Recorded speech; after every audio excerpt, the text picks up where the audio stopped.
विशेष धम्म देशना आज दिनांक 17 जून 2020 दीघ निकाय पाली ग्रंथ से हम त्रिपिटक का जो दीघ निकाय ग्रंथ है पाली उससे ले रहे हैं महापरिनिब्बाण सुत्त का ये तीसरा भाग। सुखो बुद्धानं उपादो सुखो सद्धम्म सवनं सुखो सद्धम्म देशना। तथागत भगवान बुद्ध का इस धरती पर जन्म लेना, उनका निर्माण होना बड़ा सुखदायक, बड़ा कल्याणकारी है। उनकी धम्म देशना सुनना बड़ा कल्याणकारी, बड़ा सुखदायी है। और उस रास्ते पर चलना बहुत कल्याणकारी है, बहुत मंगलदायी है। आज हम महापरिनिब्बाण सुत्त जो दीघ निकाय का है उसका तीसरा पार्ट हम ले रहे हैं। तथागत भगवान बुद्ध अम्ब लट्ठिका से नालंदा पहुंचे और वहां महाभिक्षु संघ के साथ आम्रवन में, पावारिक आम्रवन में बुद्ध वहां रुके थे। वहां अरहत सारिपुत्र ने भगवान बुद्ध के बारे में बहुत ही प्रशंसनीय शब्द कहे थे। सारिपुत्र कहते हैं, भगवान हम बहुत प्रसन्न हैं, आपके जैसा ज्ञान और आपके जैसा संबोधि में, आपके जैसा संबोधि प्राप्त व्यक्ति हमने अभी तक कोई देखा नहीं। आप बहुत ऊंचे दर्जे के संबोधि प्राप्त हुए बुद्ध है। आपके पहले भी बुद्ध हुए होंगे। आप कहते हैं कि मेरे पहले भी बुद्ध हुए, आप कहते हैं मेरे बाद भी बुद्ध होंगे, लेकिन मुझे ऐसा लगता है कि भगवान आपके जैसा कोई इतना ऊंचा ज्ञान प्राप्त व्यक्ति नहीं हुआ है और नहीं होगा। ऐसा जब बुद्ध को सारिपुत्र ने कहा, सारिपुत्र तो धम्म सेनापति थे, अग्र श्रावक थे, तो बुद्ध इस बात से प्रसन्न नहीं हुए, क्योंकि बुद्ध को केवल झूठी प्रशंसा अच्छी नहीं लगती। तो बुद्ध ने कहा, सारिपुत्र आपने अपने चित्त से मेरे पहले जो बुद्ध हुए उनके भी चित्तों को माप लिया, उनके भी ज्ञान को माप लिया। आपने अपने चित्त से जो भविष्य में बुद्ध आएंगे उनके भी ज्ञान को माप लिया, और आपने मेरे भी ज्ञान को माप लिया, और कहते हैं कि भाई आपके जैसा और बुद्ध कोई नहीं, कोई हुआ नहीं, कोई होगा नहीं। तो सारिपुत्र समझ गए, सारिपुत्र समझ गए कि नहीं, मैंने कहा यह सही बात नहीं है, क्योंकि मैं मेरे चित्त से जो बुद्ध हुए हैं उनको कैसे माप सकता हूं। मैं मेरे चित्त से जो आने वाले बुद्ध है उनको भी कैसे माप सकता हूं, और तथागत बुद्धों को भी कैसे माप सकता हूं। तो उसने अपने शब्द वापस लिए और भगवान को वंदन किया कि भगवान, उन्होंने वंदन किया भगवान को। उसके बाद तथागत बुद्ध ने 4 प्रकार के स्मृति और संप्रज्ञान के बारे में विशेष रूप से इस सूत्र में और बताया। कौन से है 4? एक है कायानुपस्सना, काये कायानुपस्सी विहरति सति संप्रजन्यता, अपने शरीर के बारे में जागरूक भाव से उसका दर्शन करना। दूसरा है वेदनानुपश्यना, वेदनासु वेदनानुपस्सी विहरति सति संप्रजन्य, सती संप्रजन्य भाव को बढ़ाकर अपने शरीर में निर्माण होने वाली संवेदनाएं, वेदनाएं, उसे ठीक ढंग से जानने का अभ्यास तथागत बुद्ध ने बताया। उसी प्रकार चित्ते चित्तानुपस्सना, कि अपने ही चित्त को भीतर से सबकॉन्शियस माइंड को किस प्रकार जाने, कैसे समझे, वो ज्ञान बुद्ध ने सिखाया। और फिर है चौथा धम्मेसु धम्मानुपस्सना, कि सारे एलिमेंट्स जो धातु है, विश्व के जो भी अंग है, धातु है, उन सबको, या नेचुरल फिनोमिना, मटेरियल फिनोमिना, इसे भी धम्म कहते हैं, तो उसका ठीक ढंग से अभ्यास करना। धम्मेसु धम्मानुपस्सी विहरति, चित्त में आने वाले हर प्रकार के चढ़ाव उतार, चित्त के विचार कैसे परिवर्तित होते हैं, कैसे चित्त अलग अलग अवस्था से गुजरता है, कैसे जाता है, उसका प्रत्यक्ष ज्ञान धम्मानुपस्सना, वो भी तथागत बुद्ध ने बड़ा डिटेल, बड़ा लंबा सूत्र है ये, बहुत डिटेल बुद्ध ने समझाया। ये 4 प्रकार की सती संप्रजन्य का जो रास्ता। उसके बाद बुद्ध पाटली ग्राम में बुद्ध गए। जब वहां पाटली ग्राम में बुद्ध पहुंचे तो उपासकों को निमंत्रित किया। सभी उपासक उपासिकाएं बुद्ध आते ही बहुत भारी मात्रा में, बड़ी संख्या में इकट्ठे आ गए और सभागृह में, धम्म हॉल में सब बैठ गए। और वहां बैठकर तथागत बुद्ध ने बताया उपासकों को, उपासकों को कि दुराचारी व्यक्ति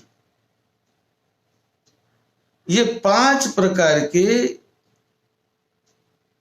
हानि को कैसे प्राप्त करता है, कैसे उसे 5 प्रकार की हानि होती है। जो व्यक्ति दुराचार करता है, शरीर से, वाणी से, मन से, जो गलत व्यवहार करता है, दूसरों को परेशान करने वाला, दुखी करने वाला, कष्टी करने वाला व्यवहार करता है, उसे कहते हैं दुराचार। तो ऐसा दुराचार करने वाले व्यक्ति की 5 प्रकार की हानि होती है, जो सील तोड़ता है उसकी। पहली, जो सील को तोड़ता है, प्रमादी है, आलसी है, उसके धन संपत्ति की हानि होती है।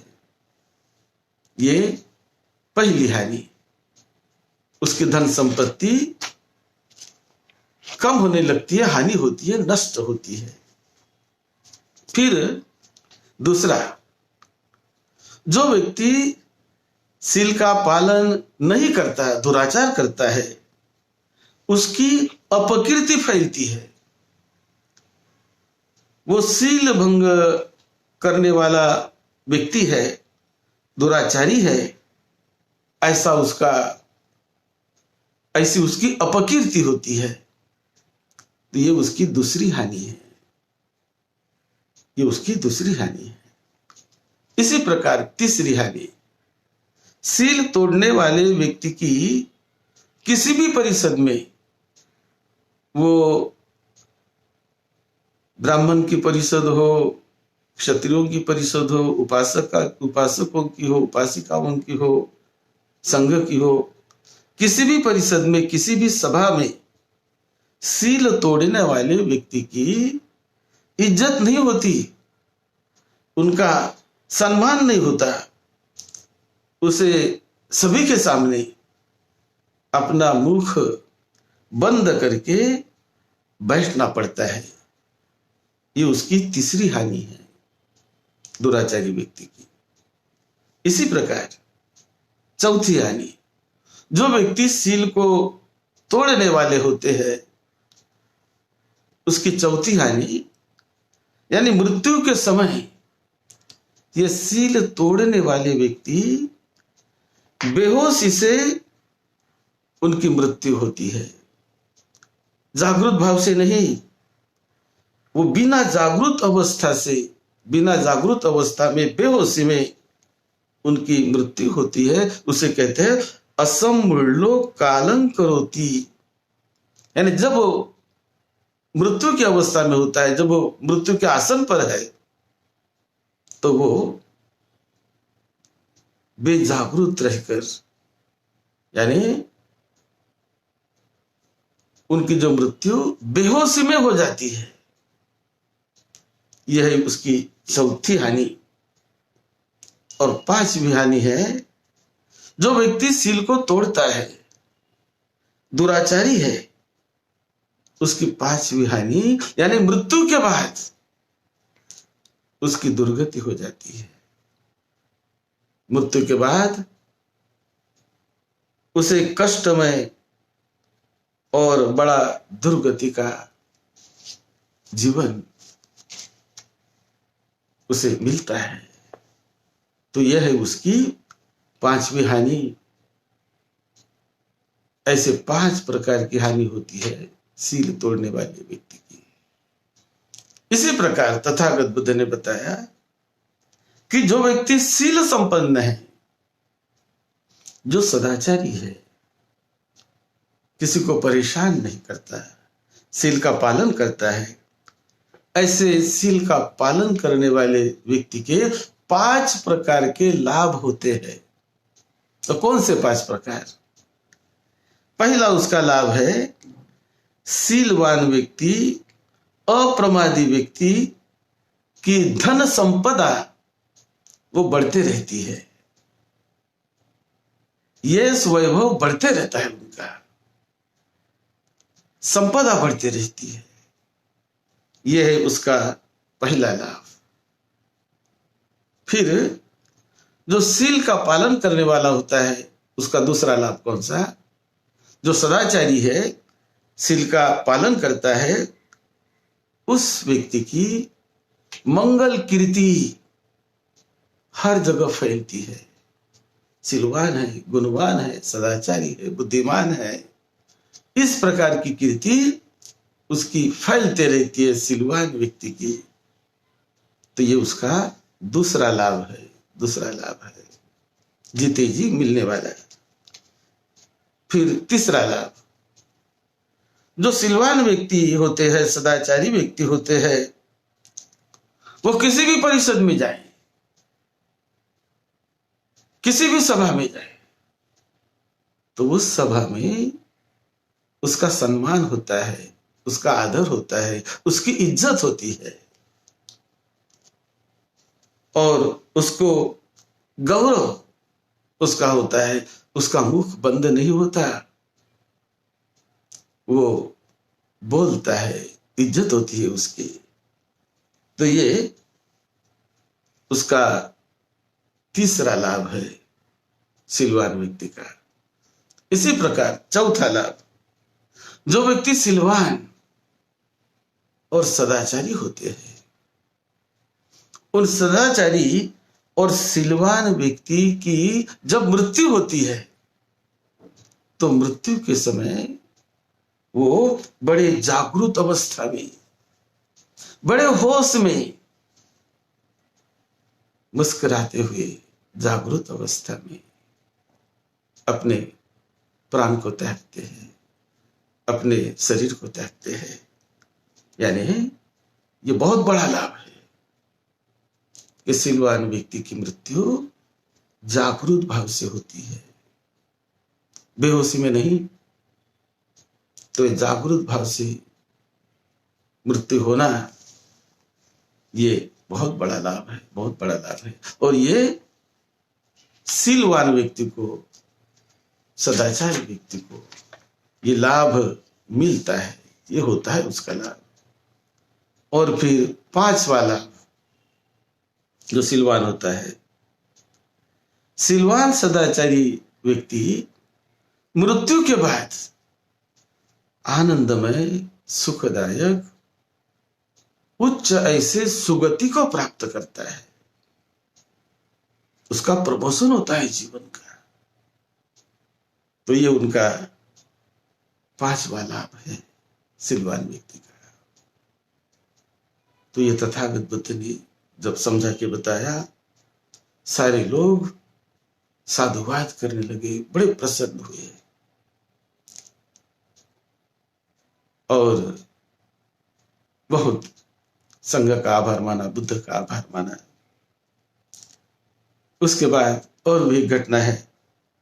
उसी समय मगध देश की नई राजधानी पाटलिपुत्र नगर, इसकी नए से मतलब उसकी शुरुआत हो रही थी, क्योंकि मगध की तो पहली राजधानी थी राजगृह, लेकिन अब वो राजगृह से पाटलिपुत्र जो राजधानी बनी, तो वो बुद्ध की समय में बनी। तो उसका मापन, उसका नियोजन चल रहा था। तो वहां पर तथागत बुद्ध को बुलाया और गंगा नदी के किनारे ये जो पाटलिपुत्र आज का हमें दिखता है पटना नगर, तो पटना नगर बुद्ध की समय बना हुआ है। उस समय उनकी जो उसका प्लानिंग चल रहा था, मगध का महामंत्री सुनिध वर्षाकार ने, जो उसका प्रमुख आर्किटेक्ट था, तो उसने तथागत बुद्ध को बुलाया कि शहर को ऐसे ऐसे हमें बनाना है, ऐसे शहर है, ऐसा ये है, वो है। तो उसने अपने घर में निमंत्रित किया। पहले तो ग्राम था, पाटलिपुत्र ग्राम, लेकिन विशाल वो नगरी बनी बाद में। वहां पर बड़े भिक्षु संघों को बुलाया। उस सुनिध वर्षाकार ने भिक्षु संघों को दान दिया, भोजन दान दिया, बहुत परित्राण पाठ हुआ। और उसके बाद उस पाटलिपुत्र नगर की शुरुआत हुई। और जैसे जिस रास्ते से बुद्ध निकलते हैं, उस द्वार को निखमिसति गौतम द्वारन, कि जहां से, जिस द्वार से भगवान बुद्ध निकले हैं, ऐसे उसको नाम दिया गया। और ये गंगा नदी के जिस घाट से बुद्ध निकले, उसे बुद्ध घाट, गौतम घाट करके नाम दिया गया। आज भी पटना में ये बुद्ध घाट करके आज गंगा नदी के किनारे पर है, उसको गौतम तीर्थ या बुद्ध घाट ऐसा नाम दिया गया। फिर वहां से बुद्ध कोटी ग्राम में, कोटी ग्राम से बुद्ध गए नातिका। नातिका में बुद्ध जब गए, बहुत लोगों ने स्वागत सत्कार किया। आनंद स्थविर भी साथ में थे और वहां के लोगों ने बुद्ध का स्वागत करने के बाद सभा में सब बैठे और फिर बुद्ध को यहाँ पर कुछ लोगों ने बड़े अच्छे प्रश्न पूछे। वो जानते थे कि बुद्ध, जो व्यक्ति, किसी व्यक्ति की मृत्यु हो गई है तो उसकी गति क्या हुई, कहाँ गया, इसको बुद्ध अपने ज्ञान से जानते थे। इसीलिए वहां पर सभा में बुद्ध को प्रश्न पूछा गया कि वहां कुछ महीने पहले, कुछ समय पहले कुछ लोगों की मृत्यु हो गई थी। तो फिर वहां पर बुद्ध को पूछते हैं कि नाति के विहरती, बुद्ध को पूछते हैं, साढ़ो नाम बनते भिक्खु नाति के कालंक तो तस्स का गति का अभिसंपरायो। नंदा नाम बनते भिक्खुनि नाति के कालंकता तस्सा का गति का अभिसंपरायो। सुदोत्तो नाम बनते उपासको नाति के कालंक तो तस्स का गति का अभिसंपरायो। तो बुद्ध को पूछा गया कि साढ़ो नाम के भिक्षु, उसका वहां निर्वाण मतलब उसका वो परिनिर्वाण हो गया, उसकी मृत्यु हो गई, तो उसकी क्या गति, वो कहाँ गए। फिर एक भिक्षुनी की भी मृत्यु हो गई, उसकी क्या गति, वो कहाँ गए। इस प्रकार बहुत सारे लोगों के बारे में वहां बुद्ध को पूछा गया और बुद्ध ने बताया कि कोई लोग मृत्यु के बाद अनागामी पद किसी ने पा लिया, तो किसी ने किसी देवतालोक में जन्म पा लिया, तो कोई श्रोतापन्न बन गया, कोई अनागामी बन गया। तो इस प्रकार बुद्ध ने उन सभी लोगों का बड़ा विस्तृत ब्यौरा, बड़ा विस्तृत विवरण वहां पर उस सभा में दिया है।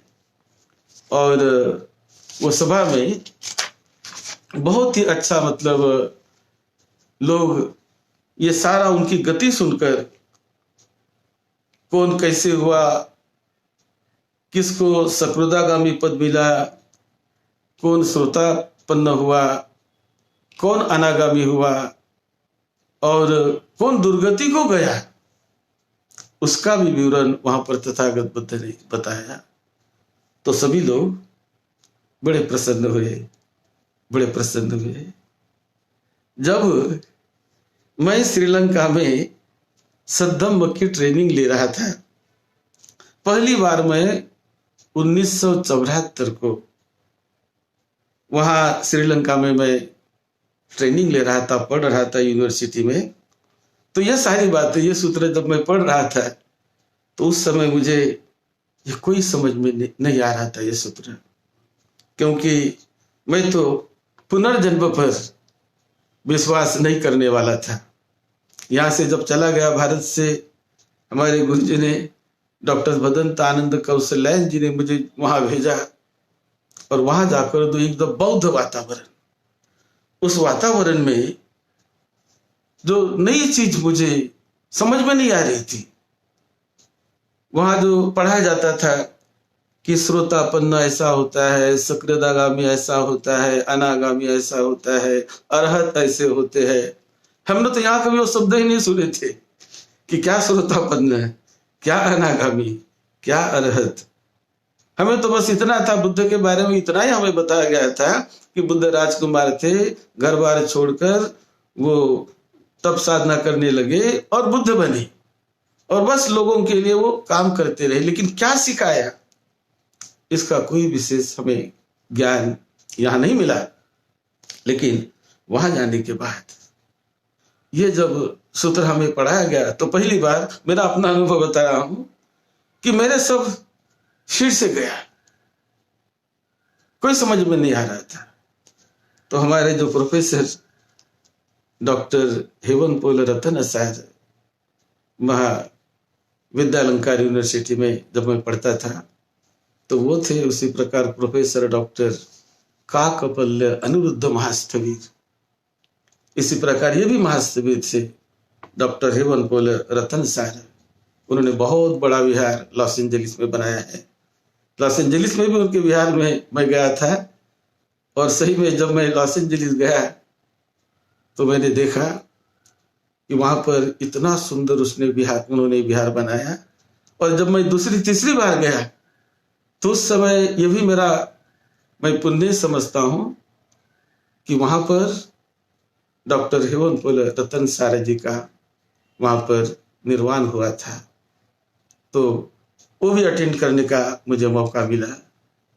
तो जब इन लोगों से मैं सीखा, और आज जब त्रिपिटक पूरा पाली में पढ़ने के बाद, चिंतन मनन करने के बाद, विपश्यना का अभ्यास करने के बाद ये समझ में आने लगा कि बुद्ध के ज्ञान की कितनी गहराई है, कितना गहरा ज्ञान बुद्ध सिखाते हैं।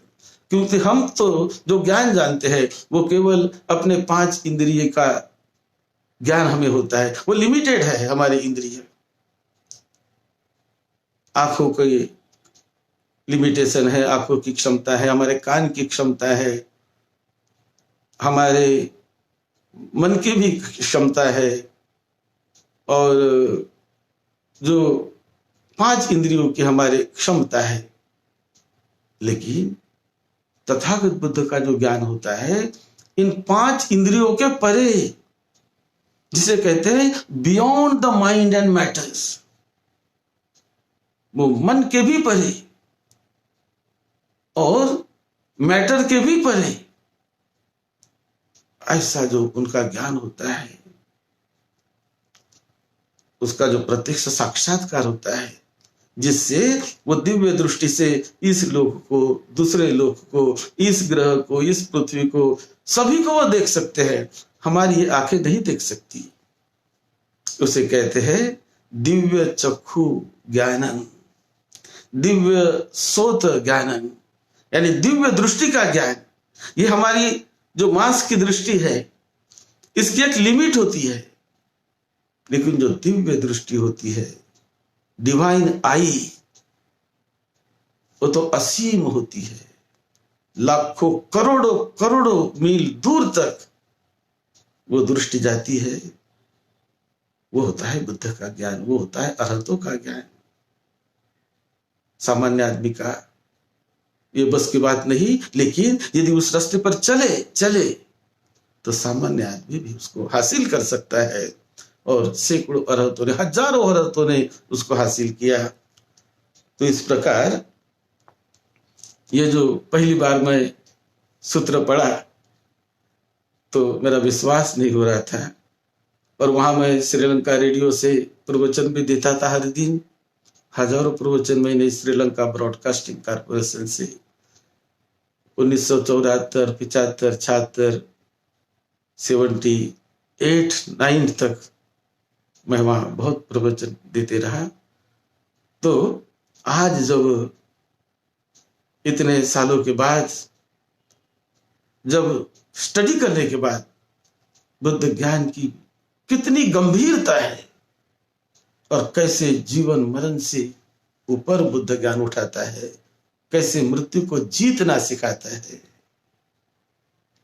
ये धन्य होता है जो व्यक्ति इस गंभीरता को समझता है, जानता है और अपना जीवन मंगलमय कर लेता है। तो महापरिनिर्वाण सूत्र पर हम चर्चा कर रहे हैं। ये बड़ा अच्छा सूत्र है, और भी कुछ बातें 1-2 पार्ट में बताएंगे।